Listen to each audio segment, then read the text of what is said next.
દિલ્હીથી શ્રીનગર જતી ઇન્ડિગોની flight 6E2142 રસ્તામાં ખરાબ હવામાનનો સામનો કરવો પડ્યો હતો. દિલ્હી અને શ્રીનગર વચ્ચે કરા સાથે વરસાદ પડ્યો હતો, જેને કારણે વિમાનમાં અંધાધૂંધી ફેલાઈ ગઈ હતી.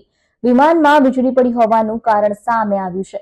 આ સમય દરમિયાન પાયલોટે ETC શ્રીનગરની ઇમરજન્સીની જાણ કરી હતી અને પછી થોડા સમય પછી એરપોર્ટ પર સુરક્ષિત લેન્ડિંગ કરવામાં આવ્યું હતું.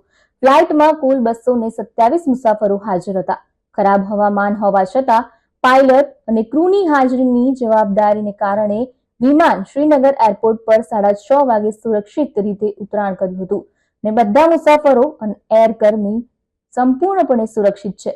જો કે વિમાનના નોઝ ભાગને નુકસાન થયું હતું અને ઇન્ડિગો એરલાઇન્સ આ વિમાનને એરક્રાફ્ટ ઓન ગ્રાઉન્ડ તરીકે જાહેર કર્યું છે, જે તેને ટેકનિકલ નિરીક્ષણ અને સમારકામ માટે બેઝ પ્લેન બનાવે છે. એવું કહેવામાં આવી રહ્યું છે કે વિમાનમાં વીજળી પડ્યા પછી કેટલીક ટેકનિકલ ખામી પણ સર્જાઈ હતી.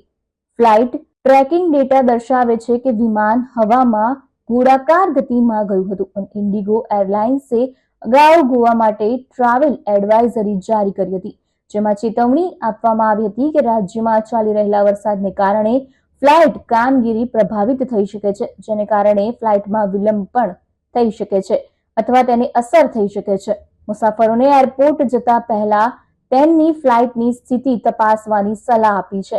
ઇન્ડિગોએ જણાવ્યું છે કે અમે બધા મુસાફરોને એરપોર્ટ જતા પહેલા તેમની ફ્લાઇટની નવીનતમ સ્થિતિ તપાસવાની અને મુસાફરી માટે વધારાના સમયનું આયોજન કરવાની ભલામણ કરી છે, કારણ કે ખરાબ હવામાનને કારણે સ્થાનિક ટ્રાફિક પણ પ્રભાવિત થઈ શકે છે.